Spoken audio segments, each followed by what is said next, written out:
Good morning, students. Now continue the part standard 10 subject Gujarati chapter number 16 પ્રાણનો મિત્ર. મજૂર જે દિવસ ઘાસ કાપવા આવતા એ તેની સૌથી વધુ દુઃખનો દિવસ બનતો, કેમ કે ઘાસની ભીતર ફરી ફરીને તેણે જોયું હતું નાનકડી લતાઓ, જાંબલી પીળા અનામી ફૂલો, પક્ષીઓ ખાધેલી લીંબોડીઓના ડાળિયા પડીને ક્યાંક ઉગી નીકળ્યા છે. કેવું સુંદર છે ને! તેના પણ આ બધું જ નિષ્ઠુર દાંતડા વડે કપાઈ જશે. તેમની ફરિયાદ સાંભળનાર કોઈ નથી.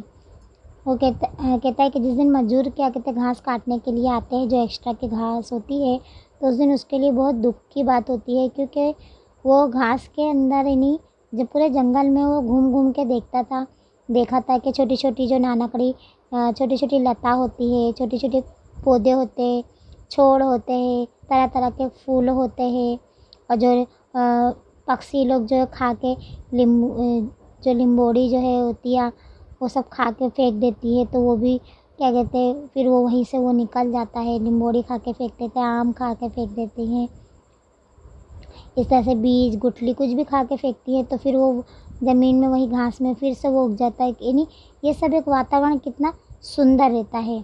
और फिर कहता है कि ये सब कैसे हैं जो इतने अच्छे क्या कहते हैं घास को बोले एक निष्ठुर होते, जिनके दिल में रहम नहीं होता है कि वो दांतड़ा चला देते हैं, इन्हें जो घास काटने वाला जो होता है वो चला देते हैं, और इनकी कोई फरियाद भी नहीं सुनता. કોઈ દિવસ તે તેની કાકીના ખોળામાં આવી બેસતો અને તેને ગળે વળગી પડી કહેતો, પહેલાં મજૂરોને કહો ને મારા આ વૃક્ષોને કાપે. कभी कभी वो अपनी काकी के गोद में आके बैठ जाता और कहता था कि काकी ये मजूरों को बोलो ना मेरे वृक्ष ना काटे. કાકી કહેતી, ભલાઈ તું કેવી ગાંડા જેવી વાત કરે છે, આ બધું તો जंगल से साफ કર્યા बिना ચાલશે કેવી રીતે? काकी कहती है, भलाई तुम पागल हो गए हो, ये तो सब जंगल है, आखिर इसको तो काटना पड़ेगा ना, बिना साफ करे तो कैसे चलेगा? ભલાઈ ઘણા દિવસોથી સમજી ગયો હતો કે કેટલાક દુઃખ એવા હતા કે જે સંપૂર્ણપણે તેણે એકલાએ સહેવાનો હતો. તેની ચારે બાજુ માણસો પર તેની कोई असर थती न હતી. यानी भलाई को ये एहसास हो गया था कि जीवन में हमारी लाइफ में कुछ ऐसे दुख होते हैं कि जो खुद को हमको अकेले ही बर्दाश्त करना पड़ता है, सहना पड़ता है, क्योंकि हमारे कुछ ऐसे दुख से जो है लोगों पे कोई असर नहीं पड़ता. एक दिवस सवारे હું ધ્યાનપૂર્વક સમાચાર પત્ર વાંચતો હતો, એવામાં ભલાઈ મને બગીચામાં ખેંચી ગયો. એક જગ્યાએ એક છોડ દેખાડી મને તેણે પૂછ્યો, કાકા આ કયું વૃક્ષ છે? अब एक बार जो है सुबह सुबह उसने समाचार पत्र पढ़े तो उसके काका और भलाई आया, वो अपने काका का हाथ पकड़ के बगीचे में ले गया और वहाँ जाके एक जगह वहाँ जाके दिखाता है कि वहाँ पे एक छोटा सी पौधा निकला हुआ, छोड़ निकला, एक झाड़ निकला है, और वो पूछता है कि ये कौन सा वृक्ष है? મેં જોયું તો એક શિમળાનો વૃક્ષ અંકુર બગીચાની રસ્તીના વચમાં ફૂટી નીકળ્યો હતો. उसके काका देखते हैं कि ये शिमला का वृक्ष जो है बगीचा के रस्ते में निकला हुआ है. हाय भलाई, મને બોલાવી જવામાં ભૂલ કરી હતી. આનો પ્રથમ અંકુર જેવો ફૂટ્યો તેવું ભલાઈને नज़र पड़ी. कहते हैं कि तुमने मुझे बुलाने में बहुत टाइम कर दिया. जब इसका फर्स्ट टाइम जो है वो जब वो फूटता है बोले तब नज़र देखना चाहिए तुमको. તે પછી દરરોજ ભલાઈ પોતાના હાથે તેને થોડું થોડું પાણી પાતો અને સવાર સાંજ છોડે કેટલું વધ્યું તેની વ્યાકુળ બની તપાસ કરતો. શિમળાનું વૃક્ષ ઝડપથી ઉગે, પણ ભલાઈના ઉત્સાહને કેવી રીતે આંબી શકે? છોડ જ્યારે 2 હાથ ઊંચો થયો ત્યારે તેની પણ સમૃદ્ધિ જોઈ તે વિચારવા લાગ્યો કે આ કોઈ અદ્ભુત વૃક્ષ છે. ભલાઈ કલ્પેલું કે હું પણ આબો બની જઈશ. अब वो शिमला का जो वृक्ष को जो है वो बहुत ध्यान से उसकी देख रेख करने लगा. सुबह शाम जो है उसको पानी डालने लगा, और उसको ये उतावल रहती थी कि ये झाड़ कब ये इतना बड़ा होगा. उसको बहुत उत्साह थी. जब वो झाड़ जो है दो हाथ जैसा यानी 2 हाथ ऊंचा हुआ तो उसने सोचने लगा कि ज़रूर कोई ये बहुत अद्भुत वृक्ष है और एक ये विशाल वृक्ष बनेगा. મેં કહ્યું માળીને, કહેવું પડશે એને ઉખાડીને ફેંકી દઈશ। कहते हैं कि मैं माली को बोलूँगा कि इसको उखाड़ के फेंक दो। બલાઈ ચમકી ઉઠ્યો। આ કેવી ભયાનક વાત! તે બોલ્યો, ના કાકા, તમારા પગે પડું, તેને ઉખાડીને નાખશો નહીં। कहते काका कैसी बात कर रहे हो? बोले, मैं तुम्हारे पैर पड़ता हूँ, तुम ये वृक्ष ये इसको उखाड़ के फेंकोगे नहीं। मैं કહ્યું, તું શું બોલે છે? એનું તને ભાન નથી। એકદમ રસ્તાની વચ્ચોવચ્ચ ઉગ્યું છે। મોટું થતાં ત્યારે ચારે બાજુ ઘટા ફેલાવી પરેશાન કરી મૂકીશ। कहते तुम क्या बोल रहे हो? तुमको समझ में नहीं आता कि जब ये एकदम रास्ते के बीच में उगा हुआ है और जब ये बढ़ेगा और चारों तरफ इसकी शाखाएं फैलेगी और ये बड़ा होगा तो क्या है, रास्ते में आने जाने की प्रॉब्लम होएगी। મારી પાસે જ્યારે એને કંઈ ઉપજ્યું નહીં ત્યારે એ નમાયો છોકરીઓ તેની કાકી પાસે ગયો। તેના ખોળામાં બેસી તેના ગળે વળગી ધ્રુસકે ધ્રુસકે રડતા એ બોલ્યો, काकी तमें काका ने रोको, कहो कि झाड़ ना कापे। अब काका जो है उसकी बात तो सुने नहीं। अब वो जो है जाके काकी के पास जाता है और काकी के पास जाके बैठ जाता है और उनकी गोद में जाके ऐसे सिसके मार मार के रोने लगता है और रोते रोते कहता है कि काकी आप जाके काका को बोलो ना कि वो झाड़ ना काटे, क्योंकि वो झाड़ मुझे बहुत पसंद है, इसके लिए वो झाड़ काटने के लिए मना कर रहा था। તેણે યોગ્ય ઉપાય કર્યો હતો। તેની કાકીએ મને બોલાવી કહ્યું, અરે સાંભળો છો, એનું ઝાડ રહેવા દેજો। अब काकी जो है अपने हस्बैंड काका को बुला के कहती है कि रहने दो ना, सुनते हो, ये झाड़ मत काटो, रहने दो। રહેવા દીધો। હકીકતમાં ભલાઈ મને બતાવ્યું ના હોત તો સંભવત મને તેનો ખ્યાલ ના આવત, પરંતુ હવે તે રોજ મારી આંખમાં આવતું। વરસ દહાડમાં તો ઝાડ નિર્લજની જેમ ખૂબ વધી ગયું છે। ભલાઈને બધા વૃક્ષ કરતાં આ વૃક્ષ પર સૌથી વધુ લાગણી હતી। કે તે રહેવા દો। હકીકત में जो भलाई अगर मुझे ये नहीं बताता तो शायद मैं नहीं काटता, लेकिन मेरा ख्याल ऐसा है कि रोज़ इस दिन पे दिन ये झाड़ जो है बड़ा हो रहा। निर्लज यानी बेशरम, यानी जो सिमड़ा का वृक्ष है ना, ये बहुत बेशरम होता है, यानी बहुत जल्दी इसकी यानी वो बढ़ता है। कहते हैं बहुत बड़ा हो गया है वृक्षों करता, और ये वृक्ष जो है भलाई को बहुत ज़्यादा पसंद है, उसको बहुत ज़्यादा लागणी है, क्योंकि उसने जब वो छोटा सी छोड़ था, पौधा था, तब से उसकी वो देख रेख करता था, इसके लिए वो वृक्ष से उसको ज़्यादा लागणी थी। दररोज મને ઝાડ મૂળ જેવું લાગતું, ખોટી જગ્યા આવીને ઊભું હતું।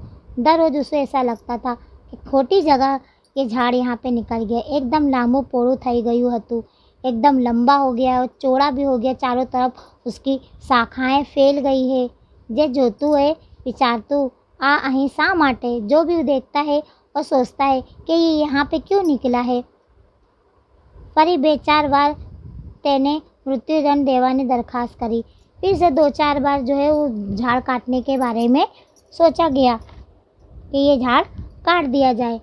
भलाई में लालच आपी के एना बदलाમાં હું તેને ગુલાબના કેટલા ખૂબ સુંદર છોડ લાવી આપીશ।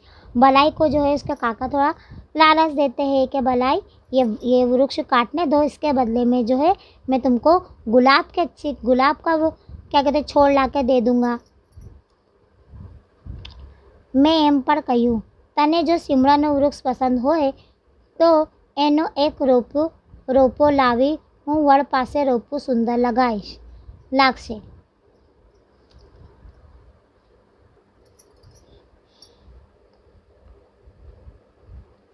अब यहाँ क्या कहता है कि भलाई कि तने जो सिमड़ा वृक्ष यानी तुमको जो सिमड़ा का वृक्ष पसंद हो तो यहाँ पे एक रोपो लाके लगा दो, बहुत अच्छा लगेगा, सुंदर लगेगा। परंतु कापवानो नाम देता ते फकड़ी उठतो અને તેની કાકી कहती, यानी काटने का नाम सुन के भलाई जो है बहुत जिद करने लगता था। और काकी भी कहती थी रहवा दो ने, એવું શું खराब लगे से। कहता ऐसे भी क्या, काकी कहती रहने दो ना, आखिर ऐसा क्या खराब लग रहा है। મારી ભાભીનો અવસાન થયું ત્યારે આ છોકરો ધાવણો હતો।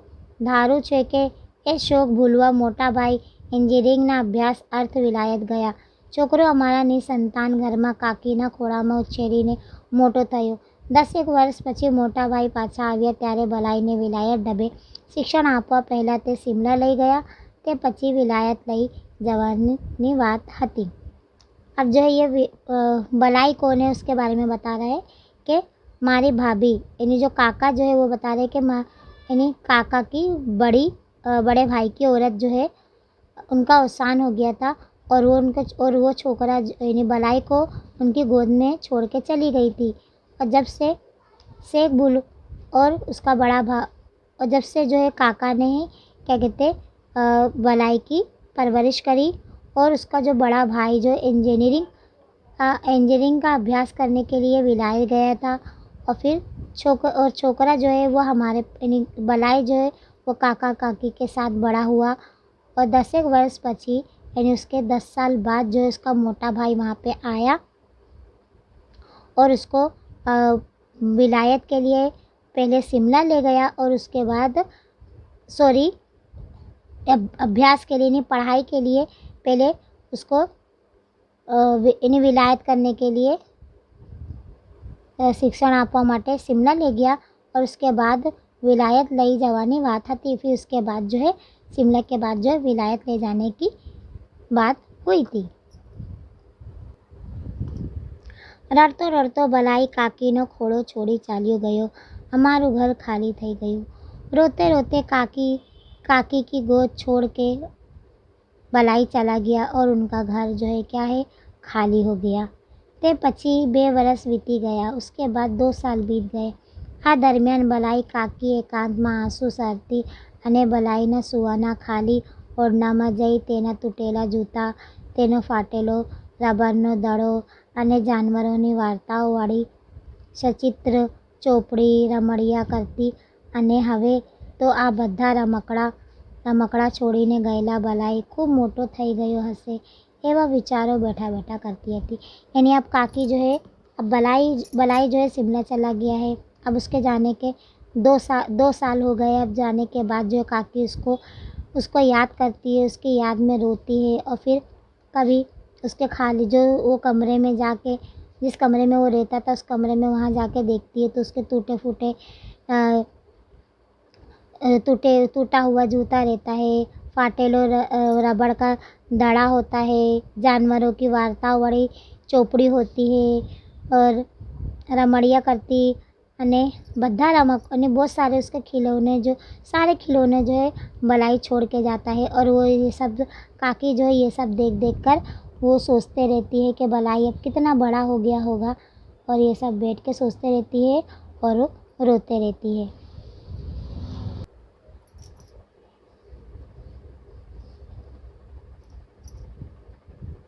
एक दिवसे मैं जोयुं तो पेલું સીમડાનું ઝાડ ખૂબ મોટું થઈ ગયું હતું. એટલું મોટું કે તને હવે આશ્ચर्य આપી શકીએ नहीं. एक दिवस में ते कापावी नाख्યું. अब काका जो है एक बार देखते हैं कि वो जो सिमड़ा का झाड़ जो है खूब बड़ा हो गया था. अब उनको ऐसा बहुत आश्चर्य हुआ कि अब मैं ये झाड़ को कटवा दूंगा कुछ दिन में. एવામાં शिमलाથી बलाई तेनी काकी ने एक पत्र रख्યું. इतने में जो है बलाई जो है शिमला से काकी को पत्र लिखता है. काकी मारा पहला शिमलाना वृक्ष ये फोटोग्राफ मने मोकली आपजो. अब काकी को वो पत्र लिखता है कि काकी मेरा जो शिमला का वृक्ष है वो तो बहुत बड़ा हो गया होगा तो उसका एक फ़ोटो खींच के मुझे भेज देना. विलायत जता पूर्व बलाई एक बार मने મળવા આવશે एवी बात थई हती. यानी विलायत जाने से पहले बलाई जो है उनसे मिलने के लिए एक बार आता है, आने को बोलता है ऐसी बात हुई थी. पण हवे ते आवવાનો ना हतो तेथी बलाई पोताना मित्रोनो फोटो साथे लई जवा इच्छो तो हतो. यानी अब वो नहीं आ सकता. इसके लिए वो अपने दोस्तों के जरिए जो है वो वृक्ष का फ़ोटो मंगा रहा था. तेनी काकी मने बुलावी कह्યું ए कई सांभळो छो कोई फोटोग्राफर ने बुलावी लाओ. अब काकी जो है काका को कहती है कि आप सुनते हो अगर कोई फोटोग्राफर हो तो उसको बुला लाओ. मैं पूछ्યું શા માટે? કાકા પૂછતે किस लिए? બલાઈનો કાચા અક્ષરે લખેલો પત્ર તેણે મને વાંચવા આપ્યો. यानी बलाई ने जो लेटर लिखा था, पत्र लिखा था, वो पत्र जो है उन्होंने काका को दिया पढ़ने के लिए। मैं कहूँ ए वृक्ष तो कपाई गયું છે। अब वो कहती हैं कि ये वृक्ष तो मैंने कटवा दिया। બલાઈની કાકી 2 દિવસ અન્નનો દાણો મોંમાં નાખ્યો નહીં અને ઘણા દિવસ સુધી મારી સાથે વાત सुधा ना करी। अब बलाई की जो काकी है वो 2 दिन तक जो है अनाज का एक दाना भी मुंह में नहीं डाली और 2 दिन तक जो है काका से बात भी नहीं करी। બલાઈના પિતા તેને તેના ખોળામાંથી લઈ ગયો તે જાણે તેની નાસ કાપ્યા જેવું થયું હતું। यानी बलाई के पिता जो है उसको उनकी गोद में से लेके चले गए हो ऐसा वो महसूस कर रही थी। અને તેના કાકાએ બલાઈનો પ્રિય વૃક્ષ સદાને માટે દૂર કર્યો, તેથી જાણે તેનો સમગ્ર સંસાર મિથ્યા બની ગયો અને તેને હૃદયમાં ફરીથી ઘા થયો। और उसके काका, बलाई के काका जो है वो वृक्ष को क्या है वो सदाने मारने उसको कटवा दिए थे, उसको हमेशा के लिए उससे दूर कर दिए थे। इसके लिए उनका संसार जो है कैसा हो गया था, एकदम मिथ्या हो गया था और उनके दिल में है एक घाव पैदा हो गया था। એ વૃક્ષ તેના બલાઈનો प्रतिरूप तेना प्राणनो मित्र, यानी वो वृक्ष जो है बलाई का जो बलाई के लिए प्राण का मित्र था।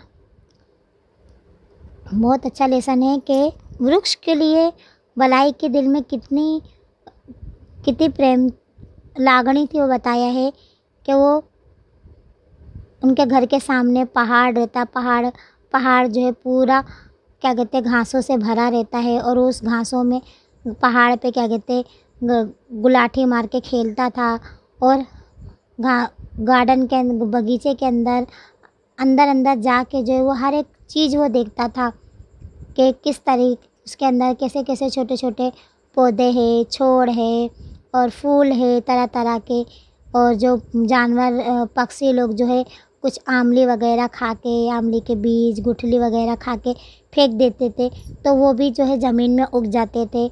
तो ये सब दृश्य देख के जो है बलाई के हृदय में बहुत लागणी थी। और फिर एक दिन जो है अपने काका को वो बुला के ले जाता है और दिखाता है कि यहाँ पे ये वृक्ष है, ये कौन सा वृक्ष है। तो फिर उसका काका बताते हैं कि ये तो एक सिमराना वृक्ष है। बोले तूने मुझे पहले क्यों नहीं बताया। बोले इसको तो सबसे पहले जब इसको काटना चाहिए था। तो उस वक्त जो है बलाई जो है वो जिद करता है तो उसका काका वो वृक्ष नहीं काटते हैं, लेकिन और फिर उसकी देखरेख बलाई जो है फिर उसकी देखरेख करता, उसमें पानी डालता और उसको बेचैनी होती थी कि आखिर कब ये वृक्ष बढ़ेगा, कब उसको बहुत कि आखिर ये एक वृक्ष बहुत बड़ा शानदार वृक्ष बनेगा। और यह वृक्ष जो है सिमरा का वृक्ष जो है वो निर्लज की तरह था, निर्लज यानी बेशरम की तरह। बहुत कम समय में वो इतना बड़ा हो गया था कि रास्ते में बीच में बागीचे के रास्ते में आ गया था, आने जाने में लोगों को प्रॉब्लम होती थी। फिर एक दिन उसके काका कहते हैं कि क्यों ना मैं इस वृक्ष को काट दूं। तो बलाई जो है अपने काका को कहता है कि नहीं काका, इस वृक्ष को मत काटना क्योंकि मुझे इस वृक्ष से बहुत लागणी है। लेकिन काका उसकी बात नहीं सुनते। फिर वो अपनी काकी को जाके कहता है कि काकी आप काका को मना करो ना कि ये वृक्ष ना काटे। तो काकी जो है वो अपने हस्बैंड को यानी काका को कहती है कि रहने दो, आखिर क्या प्रॉब्लम है। बोले इसको सारे वृक्ष से ज़्यादा ये वृक्ष ज़्यादा प्रिय है तो रहने दो। तो फिर इस तरह जो है वो वृक्ष नहीं काटते।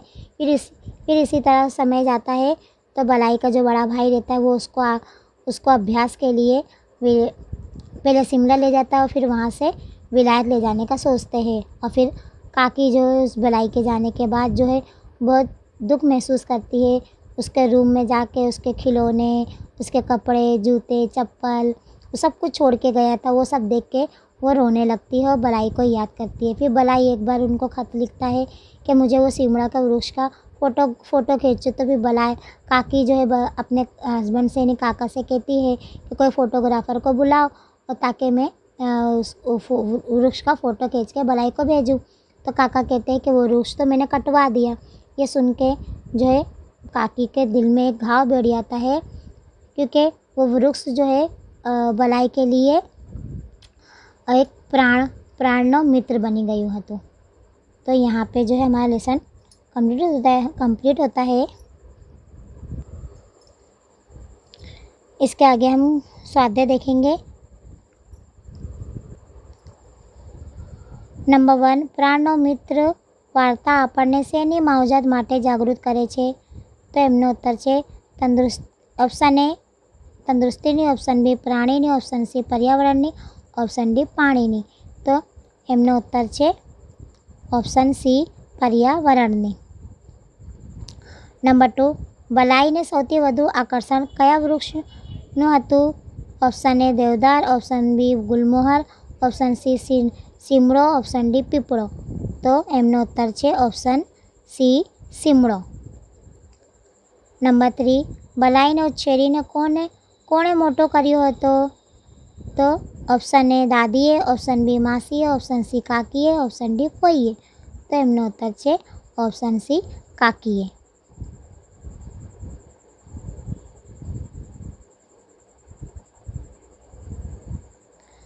तो यहाँ पे हमारा लेसन कंप्लीट होता है। Okay bye.